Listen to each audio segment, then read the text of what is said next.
오늘 시편 10편 강해 설교, 하나님이 숨으시는 것 같을 때라는 제목으로 두 가지 말씀을 생각해 보려고 합니다.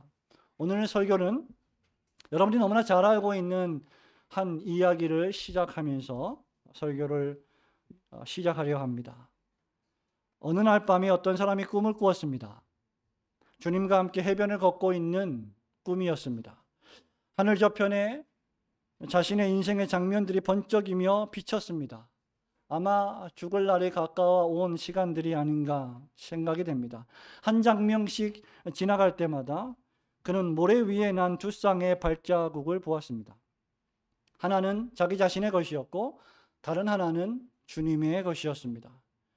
인생의 마지막 장면이 비쳤을 때, 즉 죽음의 순간이 다가왔을 때 그는 모래 위에 발자국을 돌아보았습니다. 그런데 자기가 걸어온 그 길에 발자국이 한 쌍밖에 없는 때가 많았던 사실을 뒤늦게서야 알아차렸습니다.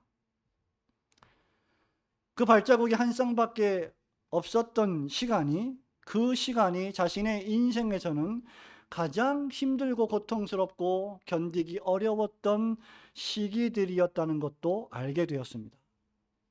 그것이 몹시 마음에 걸렸습니다. 그래서 그는 주님께 물었습니다. 주님께서는 제가 당신을 따르고자 할 때, 당신을 위하여 살아간다고 결심했을 때 언제나 저와 함께 동행하시겠다고 말씀하시지 않았습니까? 그런데 지금 죽음을 앞두고 제 삶을 돌아보니 제가 가장 어려운 시기에는 한 쌍의 발자국밖에 없었습니다. 제가 주님을 가장 필요로 했던 시기에 주님께서는 왜 저를 버리셨는지 모르겠습니다. 그러자 주님께서 대답하셨습니다. 나의 소중하고 소중한 아들아, 나는 너를 사랑하기 때문에 너를 결코 버리지 않았단다. 너의 시련과 고난의 시절에 한 쌍의 발자국만 보이는 것은 바로 내가 너를 업고 간 때이기 때문이다.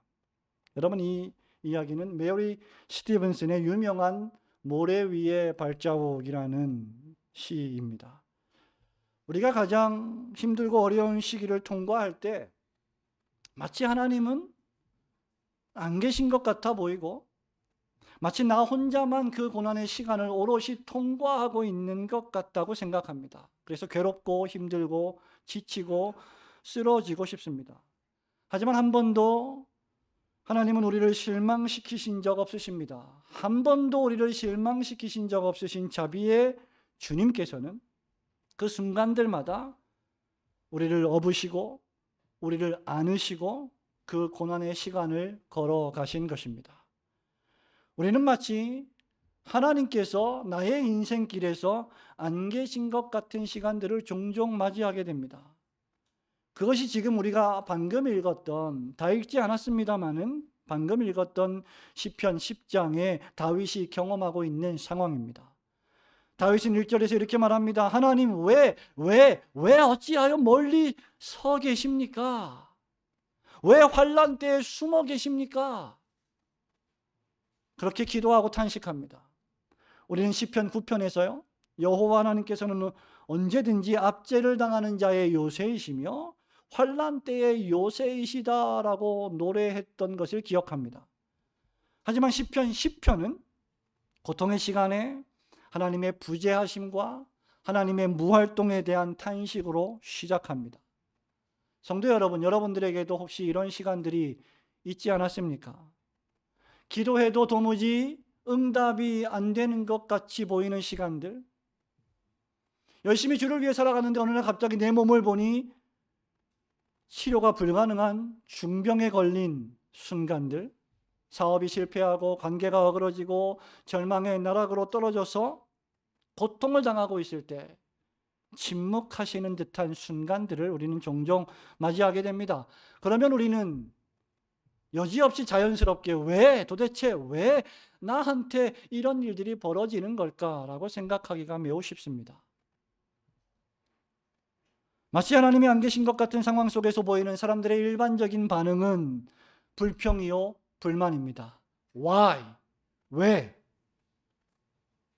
하지만 여러분, 시편 10장의 이 시인 다윗은 더 나아가 이 시편 10장에서 하나님이 멀리 서 계시며 마치 안 보이시고 숨으시는 것 같은 때에조차 악인과 의인이 각기 어떤 반응을 나타내는지를 잘 묘사하면서 하나님을 믿는 신자들이 그 순간에조차라도 어떤 길을 걸어가야 하는지를 우리에게 냉철하게 가르쳐 주고 있습니다. 하나님이 숨으시는 것 같은 때 첫 번째로 악인들은 이르기를 하나님이 없다라고 말하면서 무례하고 방자하게 악을 행하는 때, 그때가 바로 하나님이 숨으시는 것 같은 때입니다. 여러분 3절과 4절 3절 4절입니다. 시작. 악인은 그의 마음에 욕심을 자랑하며 탐욕을 부리는 자는 여호와를 배반하여 악인은 그의 교만한 얼굴로 말하기를 여호와께서 이를 감찰하지 아니하신다 하며 그의 모든 사상에 하나님이 없다 하나이다. 아멘.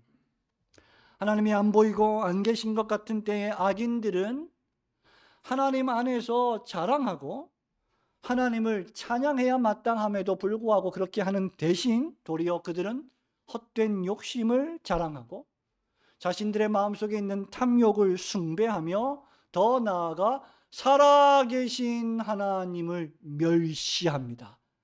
하찮게 여깁니다. 4절 말씀은 그 이유를 가장 극명하게 보여주고 있습니다. 여러분, 그 이유가 무엇입니까? 그 이유는 그들의 모든 사상에 하나님이 없다, 하나님이 없다고 그들은 생각하기 때문입니다. 이 말씀은 정확히 시편 14장 1절의 말씀입니다. 어리석은 자는 그의 마음에 이르기를 하나님이 없다 하는도다. 여기 어리석은 자라고 하는 말은 바보천치 같은 자들은, 바보들은 생각하기를 하나님이 그 마음에 없다라고 생각한다. 그들이 바로 바보 같은 자들이다라고 시인 다윗은 말하고 있습니다. 성도 여러분, 악인들은 하나님이 없다고 생각하기 때문에 죄를 짓는데 매우 담대합니다. 하나님이 없다고 생각하기 때문에, 즉 매사에 살아계신 창조주 하나님, 절대 주권자 하나님, 심판자 하나님을 염두에 두지 않기 때문에, 고려하지 않기 때문에, 생각하지 않기 때문에 탐욕을 부리고 욕심을 자랑하고 더 나아가 여호와를 멸시하고 조롱합니다. 하나님이 없다라고 생각하기 때문이죠. 5절에 따르면 악인들의 길이 견고하기 때문에 하나님의 심판조차 그들에게 미치지 못한다라고 말합니다. 그래서 6절에 따르면 그들은 스스로 생각하기를 나는 흔들리지 아니하며 대대로 환난을 당하지 아니할 것이다 라고 노래합니다. I am not removed.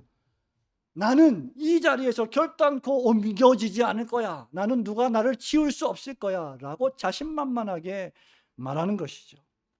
그렇게 악인들은 7절에 따르면 입만 열면 저주합니다. 거짓말을 내뱉습니다. 포악이 충만합니다. 그의 혀 밑에는 잔해와 죄악이 넘친다라고 했습니다. 이는 하나님이 없다고 어리석게 말하는 이 악인들의 마음이 얼마나 처참하게 죄와 악으로 더럽게 물들어 있는지를 가장 잘 보여줍니다. 여러분이 투명하게 보이는 컵에 아주 깨끗한 물을 담아놓고 그 물에 지금은 잘 사용하지 않는 검정색 잉크를 한 방울 두 방울만 떨어뜨려도 그 물이 시커멓게 변하는 것처럼 악인들의 마음은 그 죄와 악의 시커먼 물로 전염이 된 상태를 의미하고 있는 것입니다. 우리 예수님께서 일찍이 마가복음 7장 20절에서요, 밖에서 안으로 들어가는 것이 더러운 것이 아니라 사람에게서 나오는 그것이 사람을 더럽게 한다고 말씀하신 바 있습니다. 외식하는 자들은 밖에서 안으로 들어가는 것을 더럽게 여기면서 안 먹고 안 마시고 절제하지만 진짜 더러운 것은 사람의 마음속에서 나온다는 것이죠. 우리 주님은 마가복음 7장 21절부터 그 속에서 나오는, 즉 사람의 마음에서 나오는 것들이 무엇인지를 이렇게 말씀합니다. 속에서, 곧 사람의 마음에서 나오는 것은 악한 생각, 곧 음란과 도둑질과 살인과 간음과 탐욕과 악독과 속임과 음탕과 질투와 비방과 교만과 우매함이니 이 모든 악한 것이 다 속에서 나와서 사람을 더럽게 하느니라. 사람이 세수를 안 해서 더러운 게 아니고, 사람이 몸을 씻지 않아서 더러운 게 아니고, 이미 그 마음속에 더러운 것이 가득해서 그 말하고 생각하고 행동하는 것이 그를 더 더럽게 만든다는 것입니다. 사도 바울이 로마서 3장 13절 14절에서 이 시편 10장 7절 말씀을 이렇게 인용합니다. 그들의 목구멍은 열린 무덤이요 그 혀로는 속임을 일삼으며 그 입술에는 독사의 독이 있고 그 입에는 저주와 악독이 가득하다. 이어서 3장 10절에서 뭐라고 말합니까? 그러므로 의인은 없나니 하나도 없도다. 이 지구상에 존재하는 모든 사람들이 전부 다 하나님을 대적하는 죄로 오염되고 부패하고 타락했다는 것입니다. 8절, 9절, 10절에 따르면 이런 악인들이 저지르는 죄악을 묘사할 때 무죄한 자를 죽이며 자기 굴에 엎드려 먹잇감을 노리는 사냥하는 사자로 악인들을 묘사합니다. 가만히 숨어 있다가 선량한 자들이 지나갈 때 물어뜯고 죽이려 한다는 것이죠. 여러분, 이런 악한 모습들은요, 비유적인 표현입니다. 당시 후기 이스라엘 사회에 만연했던 부패와 악과 부정의 악한 상황들에 대한 묘사입니다. 호세아 6장 9절에 따르면 이렇게 그 당시에 이스라엘 사회의 현상들을, 죄악된 모습들을 묘사했습니다. 강도 떼가 사람을 기다림같이 제사장의 무리가 세겜길에서 살인하니 그들이 사악을 행하였느니라. 하나님의 거룩한 제사를 집전해야 될 제사장들이 도리어 사람들을 죽이는 살인자의 삶을 살아가고 있다. 얼마나 충격적인 일입니까? 아모스 선지자는 아모스서 5장 11절과 12절에서 이렇게 말했습니다. 너희가 힘없는 자를 발로 밟아버리고 그에게서 미래 부당한 세를 거두었은즉 너희가 비록 다듬은 돌로 집을 건축하였으나 거기 거주하지 못할 것이요 아름다운 포도원을 가꾸었으나 그 포도주를 마시지 못하리라. 너희의 허물이 많고 죄악이 무거움을 내가 아노라. 너희는 의인을 학대하며 뇌물을 받고 성문에서 가난한 자를 억울하게 하는 자로다. 성도 여러분, 악인들의 특징 가운데 하나는 약한 자들에게 한없이 무자비하고 강한 자들에게 하청한다는 것입니다. 부정부패를 일삼고 돈을 받고 뇌물을 받고 재판을 굳게 하고 권력이 있고 힘 있는 자들은 풀어주고 힘없고 약하고 소외된 자들은 죄를 뒤집어 씌워서 감옥에 던져 넣는 이러한 부조리한 세상이 이스라엘 사회 속에서도 만연했다는 것이죠. 그러한 순간에 하나님이 안 계신 것 같아 보이는 것입니다. 여러분, 이런 현상들은 국제적인 현상입니다. 대한민국 사회 속에서 벌어지고 있는 국내적인 현상입니다. 전 세계적인 현상입니다. 왜 그렇습니까? 왜 이런 일이 벌어지는 것입니까? 왜 악인들이 두려움 없이 악을 행하는 것입니까? 이유는 단 하나입니다. 그들의 마음이 어리석게 되어 하나님 앞에 범죄하고 그의 사상에 하나님이 없다고 생각하기 때문입니다. 그 결론이 무엇입니까? 11절입니다. 여러분, 우리 11절 말씀 다 함께 읽어봅니다. 11절 시작. 그가 그의 마음에 이르기를 하나님이 잊으셨고 그의 얼굴을 가리셨으니 영원히 보지 아니하시리라 하나이다. 아멘. 이것이 여러분 신자와 불신자의 차이입니다. 신자는 언제든지 코람되어 하나님 앞에서 하나님을 의식하며 무슨 생각, 무슨 행동, 무슨 말을 할지 결정을 하지만 악인들은 하나님을 멸시하고 하나님이 안 계시고 하나님이 눈이 어두워 보지 못하시고 판단하지 못하신다 생각합니다. 그 결국이 무엇입니까? 하나님의 말씀을 멸시합니다. 하나님의 존재를 멸시합니다. 여러분, 하나님의 계명, 하나님의 말씀, 율법, 구약과 신약의 성경을 멸시하는 것은 무엇을 의미합니까? 그 말씀을 주신 분을 모독하고 멸시하는 것이죠. 우리의 자녀들이 부모님의 말씀에 순종하지 않는 것은 결국 부모님을 멸시하는 것과 똑같습니다. 이스라엘 백성들이 하나님의 말씀을 멸시하는 것은 하나님을 멸시하는 것과 동일합니다. 하나님이 안 계시다는 것이죠. 아니, 계셔도 안 계시다고 생각하는 겁니다. 하나님이 계셔도 보지 못하시고 숨으시고 감찰하지 못하시고 내가 은밀하게 행하는 모든 것들을 듣지 못하시고 보지 못하시고 보아도 잊어버리셨다는 것입니다. 사실 악인들이 죄를 짓고 악을 행해도 죄책감이 없는 건 무슨 이유입니까? 그 악을 자행하는 가장 큰 이유 가운데 하나는 악을 행해도 즉각적으로 심판이 임하지 않기 때문입니다. 여러분, 우리 어린 자녀들, 목사님을 보세요. 우리 어린 자녀들, 여러분들이 잘못을 했습니다. 큰 잘못을 했습니다. 그런데 엄마 아빠가 혼내지 않아요. 엄마 아빠가 매를 들지 않아요. 어떤 마음이 들어요? 담대한 마음이 듭니다. 아, 혼나지 않는구나. 또 할 수 있어. 얼마든지 할 수 있어. 우리 엄마 아빠는 나를 혼내지 않아.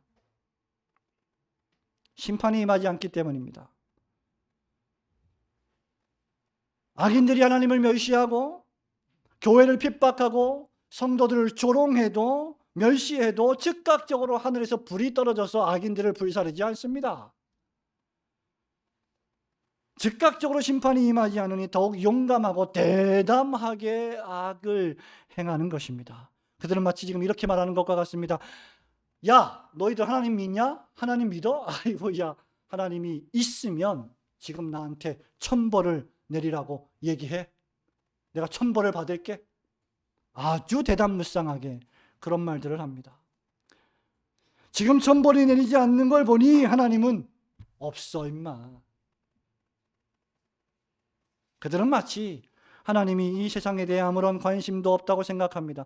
자신들이 저지르는 악행에 대하여, 하나님의 말씀에 대적하는 행위에 대하여, 하나님 나라와 주님의 몸된 교회를 멸시하는 그 행위들에 대하여 아무런 액션도 하나님이 취하지 않는 걸 보니 하나님은 죽으셨거나 무능력한 하나님이라고 생각하는 것입니다. 이것이야말로 정확히 실천적 무신론입니다. 이론적으로 지식적으로 하나님이 있다고 믿어도 실제 삶에서 하나님을 인정하지 않는 것, 실천적 무신론입니다. 하나님이 계시기는 하겠지만 실제로 살아서 통치하심을 믿지는 않는 것입니다. 그런데 여러분, 정말 그렇게 생각한다면 그것은 대단한 오산이요, 대단한 착각입니다. 왜냐하면 우리 하나님은 구약과 신약 성경에서 끊임없이 죄와 악에 대하여, 이방 나라들에 대하여, 하나님을 대적하는 악한 세력들에 대하여 심판하시고 진노하시고 전쟁을 벌이셨던 하나님이셨기 때문입니다. 바울은 로마서 1장 18절에서 이렇게 기록합니다. 하나님의 진노가 불의로 진리를 막는 사람들의 모든 경건하지 않음과 불의에 대하여 하늘로부터 나타나나니 라고 했습니다.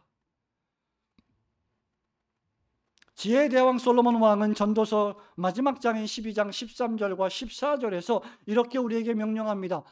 일의 결국을 다 들었으니 하나님을 경외하고 그의 명령들을 지킬지어다. 이것이 사람의 본분이니라. 그리고 마지막 절에서 하나님은 모든 행위와 모든 은밀한 일을 선악간에 심판하시리라. 지금 당장이 아니라면, 적어도 지금 당장이 아니라면 잠시 후에도 아니라면 마지막 날에 하나님의 심판이 있을 것입니다. 무시무시한 심판 말이죠. 그러므로 악인들은 어리석게 그 생각에, 그 마음에, 그 말에, 그 행동에 하나님이 없다고 생각하고 경솔하고 건방지게 행동하다가 크고 두려운 심판을 받을까 마땅히 두려워하고 회개해야 합니다. 그러므로 악인들이 교만하고 방자하게 하나님이 없다 하며 악을 행한다고 할지라도 성도 여러분, 낙심하지 마시고 더욱 하나님을 의지하며 하나님께 기도하시는 성도들이 되시기를 주님의 이름으로 축원합니다. 두 번째로, 하나님이 숨으시는 것 같은 때에 악인들의 심판을 위하여, 의인들은, 신자들은 악인들의 심판을 위하여 하나님께 기도하며 확신 가운데 여호와 하나님을 더욱 찬양할 때입니다. 하나님이 안 계신 것 같아 보여요. 그러한 순간에, 괴로운 순간이지만 하나님, 악인들을 마침내 심판하십시오. 그 하나님을 우리는 찬양하겠습니다 라고 노래해야 한다는 것입니다. 12절, 13절, 14절 말씀 우리 함께 읽겠습니다. 12, 13, 14절 시작. 여호와여 일어나옵소서. 하나님이여 손을 두옵소서. 가난한 자들을 잊지 마옵소서. 어찌하여 악인이 하나님을 멸시하여 그의 마음에 이르기를 주는 감찰하지 아니하리라 하나이까. 주께서는 보셨나이다. 주는 재앙과 고난을 감찰하시고 주의 손으로 갚으려 하시오니 외로운 자가 주를 의지하나이다. 주는 벌써부터 고아를 도우시는 이시이니이다. 아멘. 시인은 3절부터 11절에서 교만한 악인들이 어떻게 하나님께 무례하게 행하고 하나님을 업신여겼으며 힘없는 자들을 괴롭히며 악을 행했는지를 묘사한 후에 이제 12절부터 간절하게 애원하며 간청하며 기도합니다. 여러분, 우리가 존 버년의 기도를 제가 잠시 지난 시간에 인용한 적이 있었는데요, 기도할 때 하나님과 교제하지 못하며 일어서느니 차라리 기도하다가 쓰러지는 편을 택하겠다라는 것이 버년의 기도의 자세였습니다. 힘들고 어려운 때에 우리의 영혼이 살 수 있는 유일한 길은 우리를 도우시고 악인들을 심판하신 하나님께 끝까지 매달리며 기도하는 것입니다. 간절하고 갈급하게 말입니다. 12절에서 시인은 이렇게 노래합니다. 여호와여 일어나옵소서. 하나님이여 손을 두옵소서. 성도 여러분, 죄송하지만 한번 일어나 보시길 바랍니다. 한번 세게 일어나 보세요. 크게 빨리. 일어나옵소서. 손을 한번 드셔 보시기 바랍니다. 손을 내리시고 앉으십시오. 여러분, 일어난다, 손을 든다, 이건 무엇을 말합니까? 액션을 취한다 그 말이죠. 행동한다 이 말입니다. 1절 말씀에 보면 하나님 어찌하여 멀리 계십니까? 어찌하여 주무십니까? 어찌하여 조용히 계십니까? 왜 안 보이십니까? 하나님의 무활동, 하나님의 부재하심, 하나님의 숨으심을 강조했다면 12절 말씀은 하나님의 활동성, 하나님의 임재, 하나님의 나타나심, 더 나아가 하나님의 단호한 행동을 강조하는 말씀입니다. 마치 전장에 출격하는 장군처럼 단호하게 전쟁을 수행해 주십시오라고 간청하는 것입니다. 아빠, 엄마, 이제 좀 일어나요. 날 도와주세요 라고 우리 자녀들이 아빠, 엄마에게 요청하는 것처럼 여호와여 일어나옵소서라고 간청하는 것입니다. 1절에서 하나님은 왜 멀리 계십니까? 왜 환난 때에 숨으십니까? 라고 물었다면 12절은 악인들이 결코 승리하지 못할 것임을 확신하는 기도를 올리는 것입니다. 교만한 악인들은 6절과 11절에서 자신들의 악한 행동에 대하여 아무런 책임을 지지 않을 것이라고 자신만만하게 떠들고 다녔습니다. 내가 사람을 죽이고 내가 거짓말하고 내가 재판을 굽게 하고 내가 부당한 이익을 취해도 나는 괜찮아, 아무런 문제가 없어, 아무 일도 발생하지 않아, 그렇게 말했지만 14절에서 여호와 하나님은 그 모든 악행들을 보셨습니다. 사무친 원한을 하나님은 아십니다. 그 원한을 감찰하고 계십니다. 그 어떤 인간도 하나님의 눈을 속일 수는 없습니다. 사람의 눈을 속일 수는 있어도 하나님을 속일 수는 없는 것입니다. 그러므로 우리 죄인들이 하나님 앞에 겸손하게 회개해야 될 이유가 여기에 있는 것이죠. 더 나아가 주의 손으로 갚으시는 분이심을 다윗은 분명히 선포합니다. 그래서 힘없는 외로운 자가, 아무 의지할 것 없는 외로운 자가, 고아와 과부 같은 자들이 하나님을 의지하는 것이죠. 왜? 하나님은 벌써부터 도움을 요청하기도 전에 고아들을 보호하시려고 일어나서 달려가시는 분이시기 때문입니다. 여러분, 이런 하나님을 알고 계십니까? 힘없는 외로운 자가 주를 의지하고 고아 같은 연약한 자들이 도움을 받으려면 그들을 압제하고 죽이려고 하는 힘 있는 강력한 자들의 팔이 꺾여버려야 합니다. 힘없고 가난한 자들을 착취하고 압제하는 악인들의 팔이 꺾여져야만 한다는 것입니다. 그렇게 시인은 여호와 하나님께 뭐라고 말합니까? 악인들의 팔을 15절에 꺾으소서라고 기도합니다. 악한 자의 악을 더 이상 찾아낼 수 없을 때까지 샅샅이 수색해서 낱낱이 하나님이 심판하옵소서라고 기도하는 것입니다. 성경에서 사람의 팔은요, 종종 뭘 상징합니까? 누가 뭐라 그랬어요? 사모님? 힘이라 그랬습니까? 힘. 저는 이렇게 팔이 얇아서 별로 힘이 없어 보이잖아요.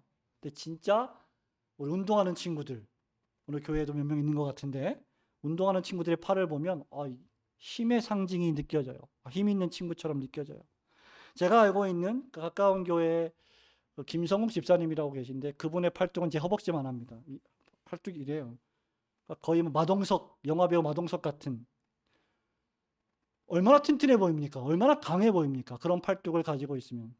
팔뚝 씨름 대회 2등한 친구인데 대단한 사람이에요. 안수 집사님이에요. 이분이 팔이 이래요. 이러면 이분하고 같이 다니면 제가 걱정은 하나도 안 합니다. 왜? 너무 튼튼하니까. 보디가드처럼. 팔은 힘을 상징합니다. 시편 89편 13절 이렇게 노래합니다. 주의 팔에 능력이 있사오며 주의 손은 강하고 주의 오른손은 높이 들리우셨나이다. 이사야 59장 16절도 이렇게 말합니다.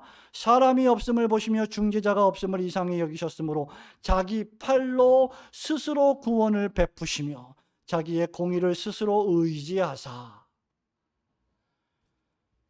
하나님이 팔이 없으신 분이죠. 하나님은 영이십니다. 눈에 보이지 않습니다. 그런데 왜 성경은 이런 표현들을 합니까? 우리가 하나님을 잘 이해할 수 있도록 우리와 같은 모습으로 하나님을 묘사하는 것입니다.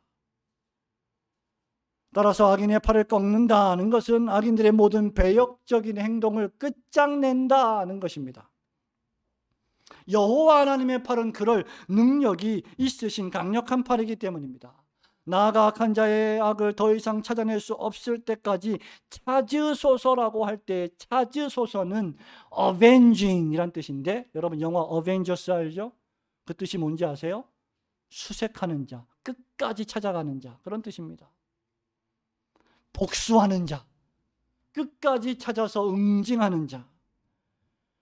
하나님은 악인들의 모든 악한 말과 행동들을 다 감찰하시는 분이시며 마침내 주의 손으로 되갚아 주시는 심판의 하나님이십니다. 하나님이 성도를 위하여 역사하시면 악인들의 악은 모두 다 꺾이게 되어 있습니다. 성도는 이런 기도를 할 줄 아셔야 합니다. 하나님은 갈보리 십자가에서 예수 그리스도께서 피 흘려 돌아가실 때 사단과 마귀와 모든 대적자들과 죽음까지도 꺾으시고 정복하셨습니다.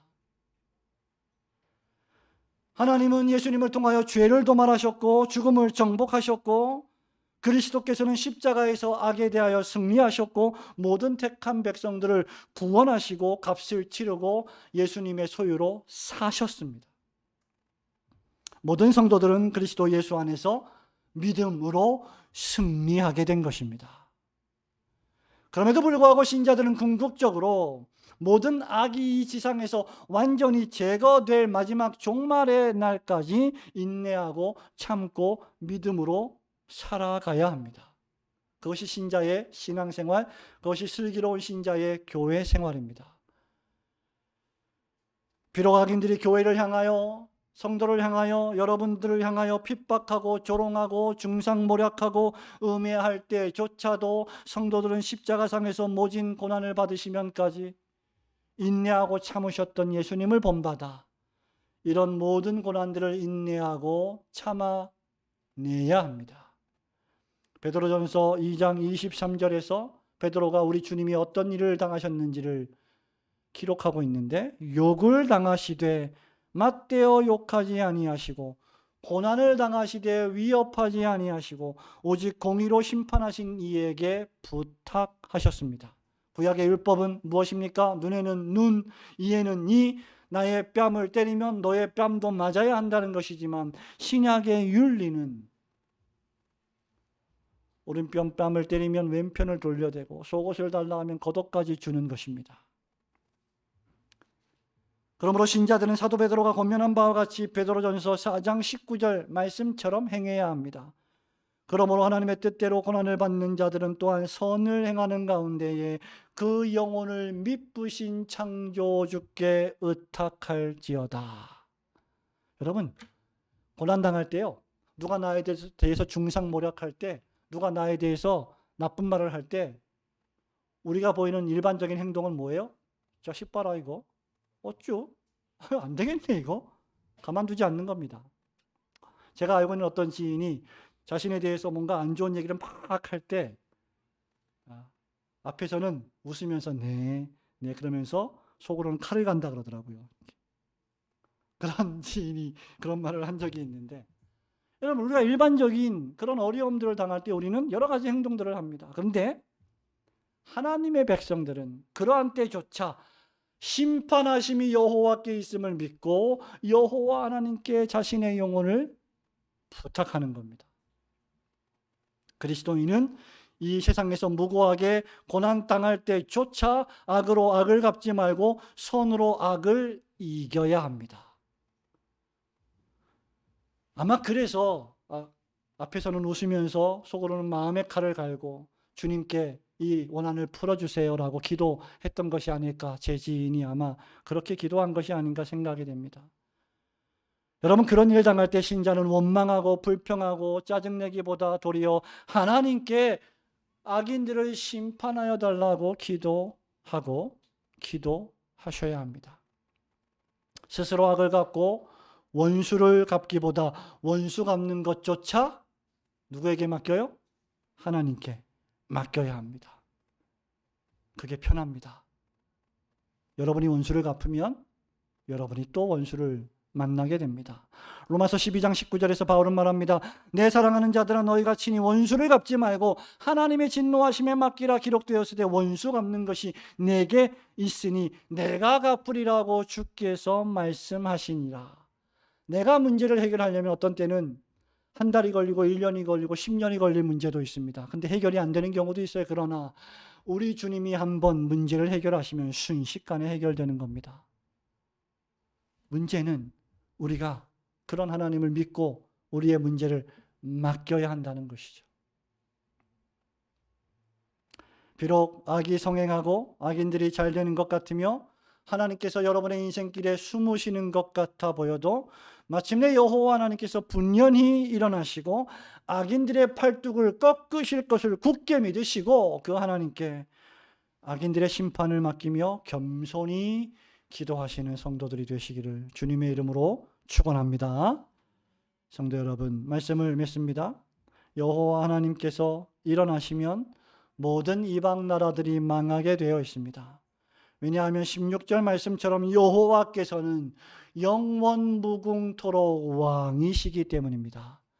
우리 16절 말씀 한번 같이 읽어볼까요?